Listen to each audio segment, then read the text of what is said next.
Bonjour à tous, le chapitre 5 aborde la notion d'écriture de stock ou d'inventaire dont il faut tenir compte dans l'établissement des comptes annuels et qui fait l'objet d'actions comptables, d'opérations comptables nécessaires à l'ajustement de ces comptes et de produits et de charges. Voilà.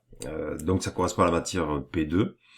Et les écritures que l'on va voir sont comptabilisées au moment de l'inventaire, c'est-à-dire pour les cas que vous allez traiter en BTS,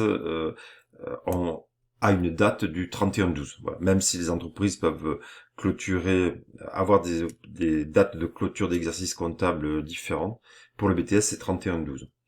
Voilà, donc les stocks d'abord, qu'est-ce que c'est? En fait, les stocks, c'est un ensemble de produits ou de services dont l'entreprise est propriétaire et ces stocks sont généralement des stocks de matière physique. Enfin, voilà.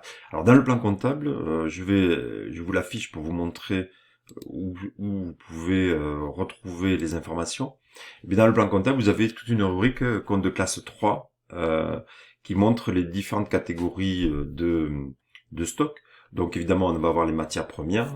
Je rappelle que la caractéristique des matières premières, eh bien, c'est qu'elles rentrent dans le système de production pour fabriquer des produits finis.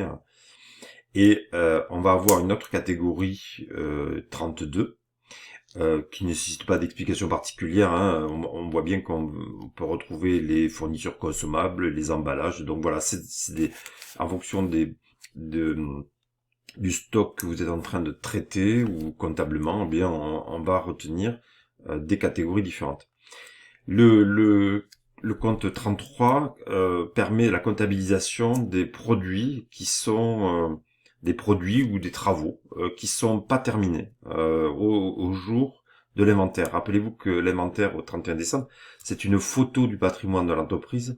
Donc quand un produit est inachevé, eh bien on le valorise et pour le caractériser, eh bien on va le comptabiliser en compte 33.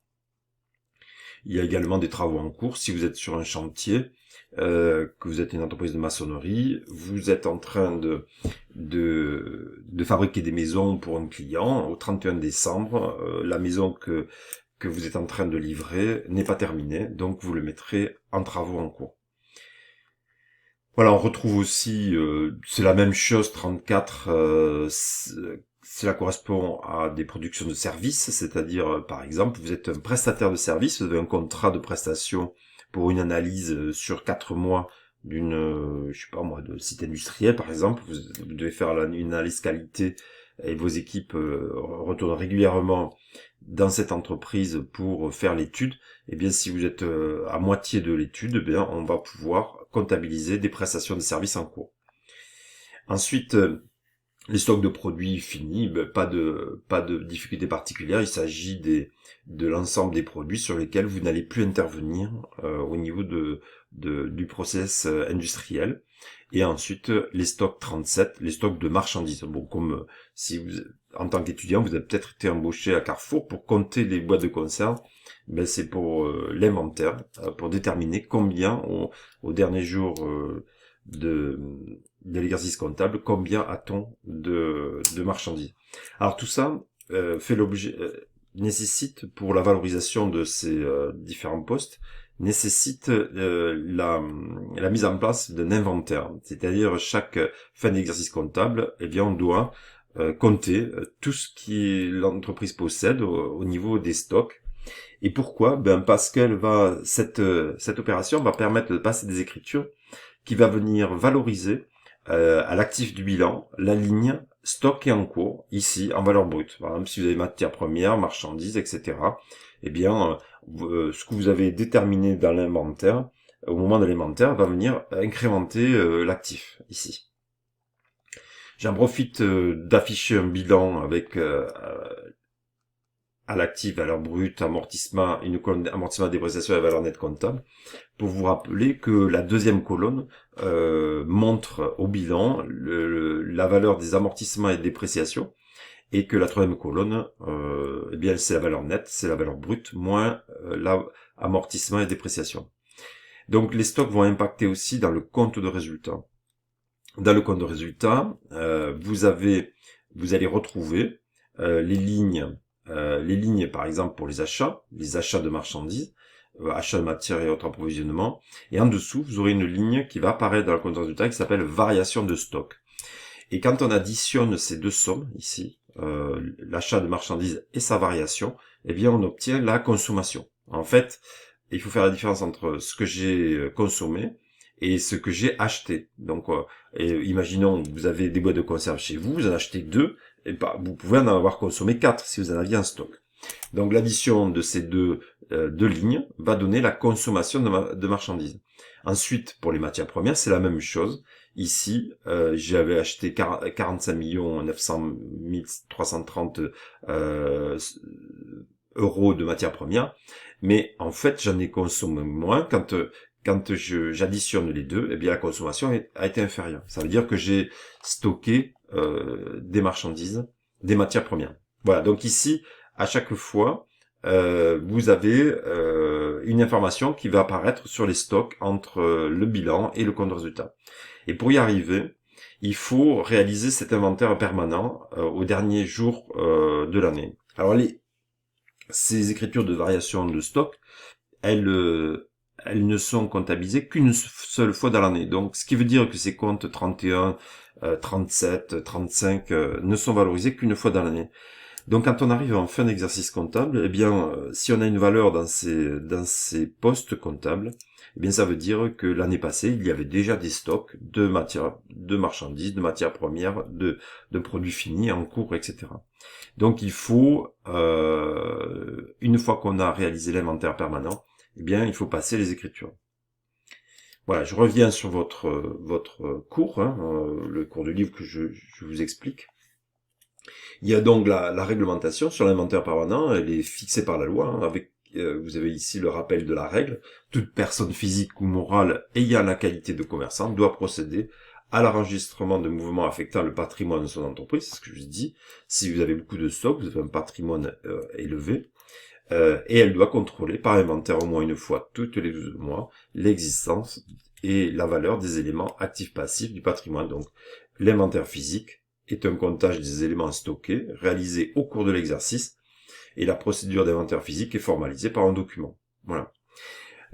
Il existe donc à chaque fin d'exercice, on doit faire un inventaire physique. On compte et puis on recherche les valeurs de ces stocks et on va voir comment on valorise. Il existe une technique qui est l'inventaire permanent, puisque vous avez appris en contrôle de gestion qu'on peut tenir des fiches de stock, de suivi de stock, mais malgré tout, on doit à un moment donné compter physiquement l'ensemble des réserves.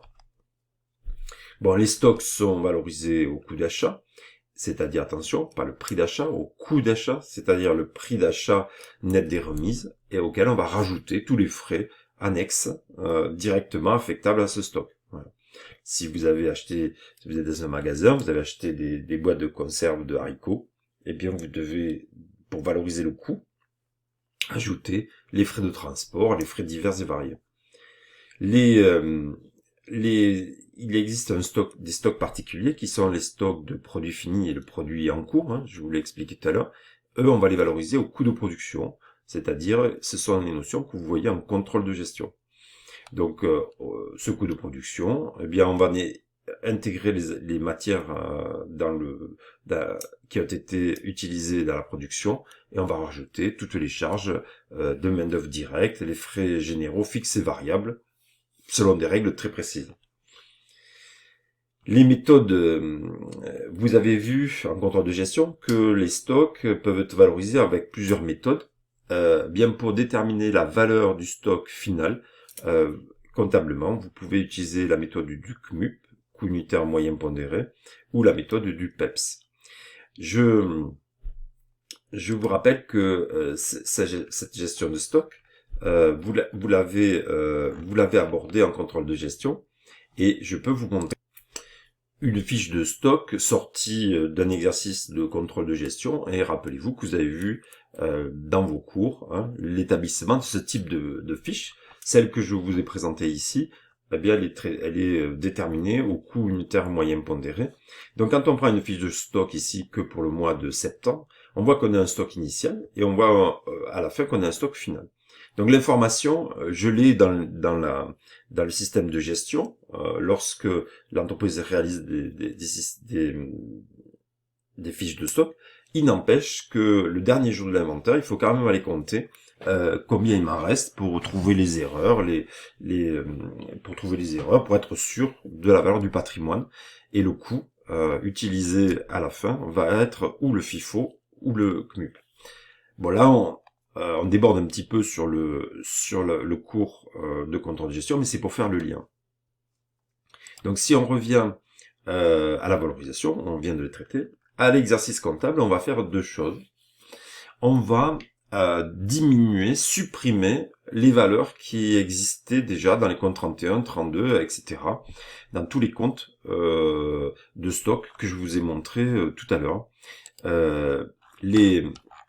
Donc si je reviens au compte de stock dont on a parlé, compte de classe 3, eh bien on va diminuer ces comptes. Alors sachant que c'est un compte d'actifs, donc débiteur, eh bien pour les supprimer, on va passer au crédit, on va comptabiliser au crédit les valeurs qui existaient l'année passée ou au 31 décembre de l'année passée. Donc on annule le stock initial. Maintenant, donc la position de débit au crédit est facile à retenir puisqu'on annule le stock qui apparaissait dans le patrimoine de l'entreprise. Donc on va le passer au crédit. Maintenant, c'est la contrepartie que l'on va chercher. Alors dans le plan comptable, je vous montre les comptes de charge de compte classe 6. Je suis dans la rubrique achat. Eh bien, dans la rubrique achat 60, eh bien, vous avez une liste vous avez un sous-compte qui s'appelle 603. C'est variation de stock, approvisionnement de marchandises. Et je vous remarquez qu'il y a un 3 en troisième position. Alors les stocks, c'est la caractérisation, c'est le 3. Voilà. Donc on va retrouver un 3 en troisième position. Et là, il suffit, lorsque vous passez une écriture de variation de stock, donc vous annulez le stock initial, eh bien vous choisissez entre variation de stock de matières premières ou fournitures, et donc 6031, 603, 1, 603, 2, c'est les autres approvisionnements, 603, 7, variation des stocks de marchandises. Là, ces comptes-là servent pour les matières premières, pour les autres approvisionnements et pour les marchandises. Les stocks de produits en cours et produits finis vont être annulés par la contrepartie de notre catégorie de comptes, c'est des comptes de classe 7. Et vous avez voilà une rubrique dans les comptes de classe 7 qui est la 713. Mais vous remarquez que c'est 71 plus un 3 en troisième position, c'est les stocks. Et bien là, si jamais vous annulez un compte un stock initial de produits en cours et de produits finis, eh bien vous devez utiliser des sous-comptes du 713. Évidemment, vous avez le plan comptable de l'entreprise dans un cas de BTS, ou si vous l'avez pas, vous avez votre plan comptable général que vous devez utiliser. Donc ici, 713.3 permet de comptabiliser les suppressions du stock initial de l'entreprise. Et pour les encours de production, on va utiliser le 713.4 et les stocks de produits, produits intermédiaires et produits finis, on va utiliser un autre sous-compte. Voilà, donc c'est les stocks de matières premières, marchandises, autres produits, eh bien sont annulés par l'intermédiaire d'un 603, les comptes de produits en cours et produits finis par 613. Donc si je reviens à votre livre, eh bien on a les explications et un exemple ici de matière et fournitures. Donc on vous donne avant inventaire au 31/12 fait apparaître concernant les stocks. Alors qu'est-ce que ça veut dire balance avant inventaire? ça veut dire qu'on n'a pas fait l'inventaire. Donc les valeurs que l'on a dans nos comptes, ce sont les valeurs qui ont été activées l'année passée. Donc dans l'exemple 2, stock de matière générale 4540 de matières premières, et il y a un stock de produits finis de 8960, eh bien, ce sont les valeurs du stock, du patrimoine stocké de l'année passée. Donc la première écriture, c'est la suppression de ces valeurs, puisque maintenant elles sont plus bonnes.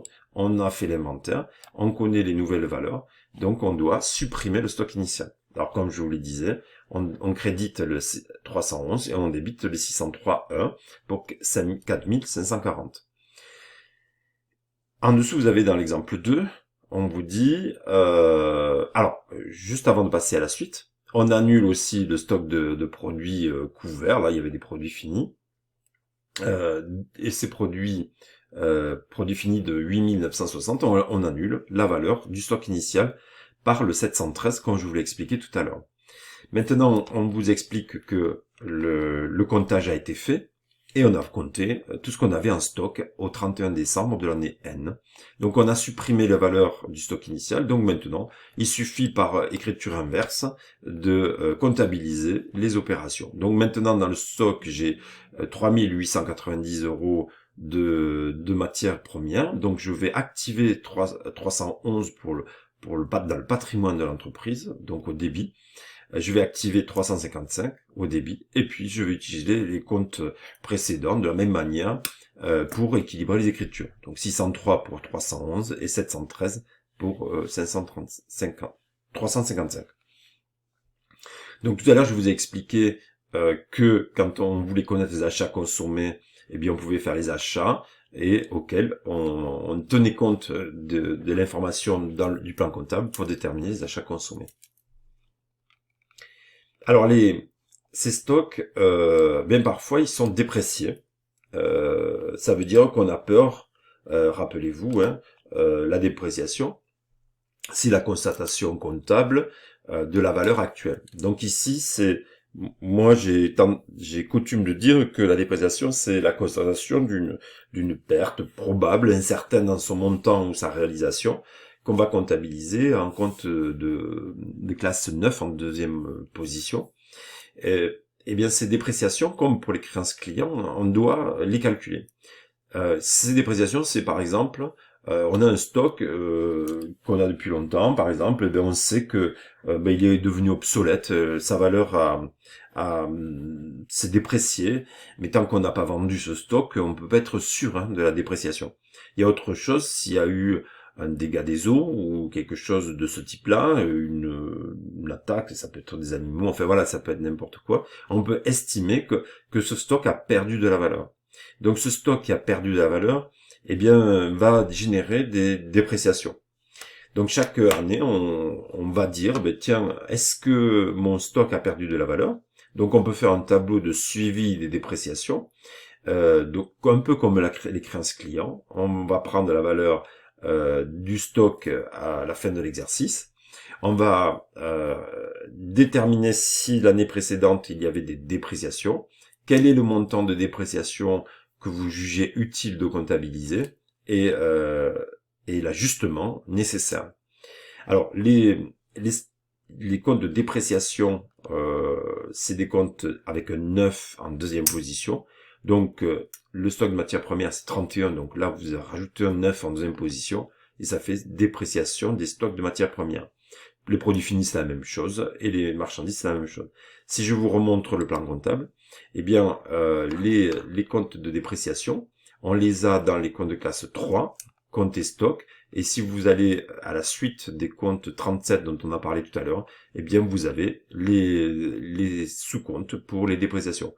39.1 pour les matières premières, dépréciation 39.3 pour les encours, et ainsi de suite, 39.7 pour les marchandises. Alors, augmenter la dépréciation, ça se fait par le 681. Diminuer la dépréciation que vous devez ajuster va se faire par le 781. Voilà, donc ici, vous avez une dépréciation qui doit être qui a été passé, alors je reprends l'exemple de votre livre, ici on vous donne le tableau de dépréciation de l'année passée, au 31 décembre N-1, et on avait constaté la nécessité d'une dépréciation, de prendre en compte une dépréciation de 238,35 €, eh bien on va faire 681,73 par 29, 39,11 pour la dépréciation. N'oubliez pas d'écrire un libellé assez parlant. Et l'année d'après, évidemment, on reprend la valeur qui existait l'année passée, et puis on va déterminer la valeur de la dépréciation à prendre en compte cette année. Pour X raisons, la matière végétale n'a plus de perte de valeur, donc on va devoir ajuster la dépréciation de l'année passée de 238,35, on va la reprendre, on va l'annuler puisqu'il n'y a plus besoin de dépréciation. Par contre, les couverts ont subi une dépréciation de 460 €, donc je devais la constater. Donc la reprise va se faire par le 39,11,781 et la dotation, comme on l'a dit, 681 à 39,55. Voilà, donc dans les documents de synthèse, eh bien, on va aussi avoir un tableau de suivi de dépréciation, comme pour les créances clients. Eh bien, dans la ligne des stocks, on va suivre les dépréciations des stocks. Donc, dans la colonne dépréciation en début d'exercice, eh bien, on va voir la dépréciation comptabilisée l'année passée.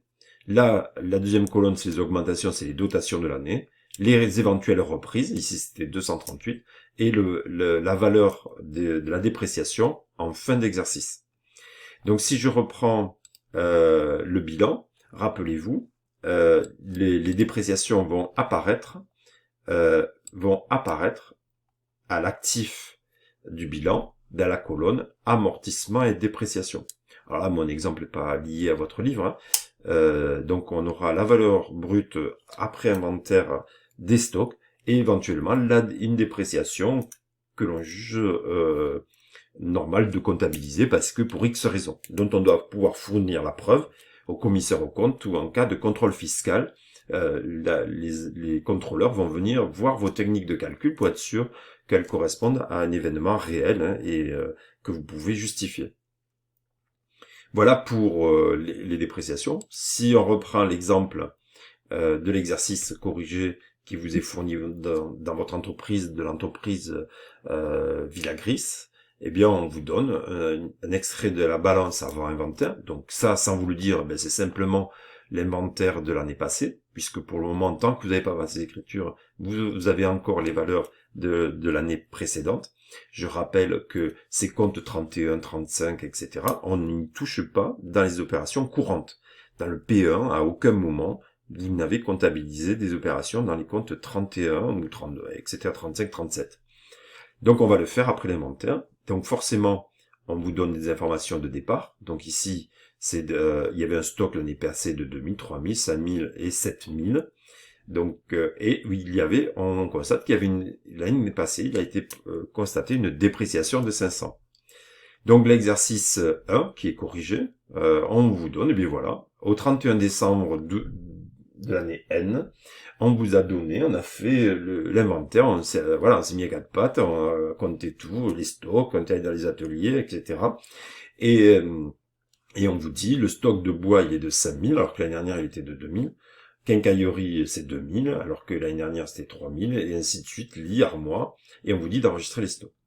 Donc attention, le jour de l'examen, on vous dira rien. On vous dira comptabiliser l'opération que vous jugerez nécessaire. Vous aurez l'information des stocks de l'année passée. Vous aurez les informations correspondant au stock calculé lors de l'inventaire. Et puis, vous devez savoir de vous-même, que vous devez supprimer les stocks initiaux. Donc, on va supprimer les stocks initiaux des matières premières, des marchandises, par les comptes 603. Et évidemment, vous devez supprimer aussi les comptes de produits finis et produits en cours, avec les numéros de compte qui vous seront donnés dans le cas. Ici, c'était 351.1 et 351.2. Et là, n'oubliez pas, stock de produits finis et en cours sont comptabilisés par l'intermédiaire du 713. Puis ensuite, puisque vous avez les stocks de produits finis, eh bien vous reconstituez les stocks de produits finis avec les valeurs de l'inventaire. Voilà, donc ici, on vous avait donné le montant des dépréciations l'année dernière. On avait vu que la dépréciation était de 500, uniquement pour les stocks de bois. Et on constate qu'il y a des pertes de valeur potentielles pour l'inventaire. À l'inventaire, il y a une baisse des cours pour la valeur vénale du bois. Alors, il y a une valeur, voilà, il y a une valeur vénale d'utilité de 2200 pour la quincaillerie. Les lits ont une valeur vénale de 4000 €. Valeur vénale, c'est la valeur de revente sur le marché. Et les armoires doivent être vendues 5000 € en raison d'une collection qui ne correspond plus au client. Donc on a des pertes de valeur. Donc pour ça, qu'est-ce qu'on doit faire?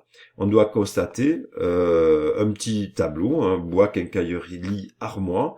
On note les valeurs nettes comptables telles que vous les avez enregistrées dans la comptabilité pour les stocks finales, c'est-à-dire au coût unitaire moyen pondéré, ou au FIFO, ça c'est l'information, vous était directement donné là, les quantités fois la valeur, on vous donne le montant final du stock, et on vous fait comparer les valeurs d'utilité, ou valeur vénale, et on vous dit est-ce qu'on a perdu de la valeur. Pour le bois, le stock valorisé à 5000 €, ben dans la réalité, on estime il a une valeur réelle de 4850, donc il y a une dépréciation de 150. Pour la quincaillerie, la valeur du stock que vous avez comptabilisé, c'est 2000, la valeur d'utilité 2200, donc c'est une plus-value potentielle que vous pourriez faire. Interdiction de la comptabiliser en France au nom du principe de prudence. Il y a d'autres standards internationaux ou IFRS pour les grosses sociétés qui permettent de le faire, mais là pour nous, dans un standard français, on n'a pas le droit. Les lits, c'est le même montant, 4000 dans les stocks, 4000 valorisés, donc il n'y a rien à faire. Les armoires ont perdu 1000 € parce qu'elles ont été comptabilisées pour une valeur de 6000. On estime une valeur de 5000, donc on a une perte de valeur. Donc la perte de valeur, elle est de 1000 plus 150 pour le bois et les armoires. Eh bien, qu'est-ce qu'on va faire? On va reprendre la dépréciation de l'année passée sur les stocks, puisque là, il n'y a plus rien pour les stocks. Et on va comptabiliser la dépréciation, les nouvelles dépréciations. Voilà, donc l'ajustement des dépréciations va se faire avec les informations qui vous sont fournies. Évidemment, dans le tableau des dépréciations, ce qu'on vient de comptabiliser impacte dans les documents de synthèse. Voilà, donc vous pouvez commencer maintenant le cas EIRL peine d'orge, réécouter les explications, prendre la fiche de synthèse pour contrôler si toutes les informations que vous jugez utiles sont comptabilisées, sont notées sur votre fiche. Je vous rappelle toujours, établissez des fiches sur papier que vous utiliserez l'année prochaine lorsque vous aurez des cas qui reprendront l'ensemble des données apprises en première année.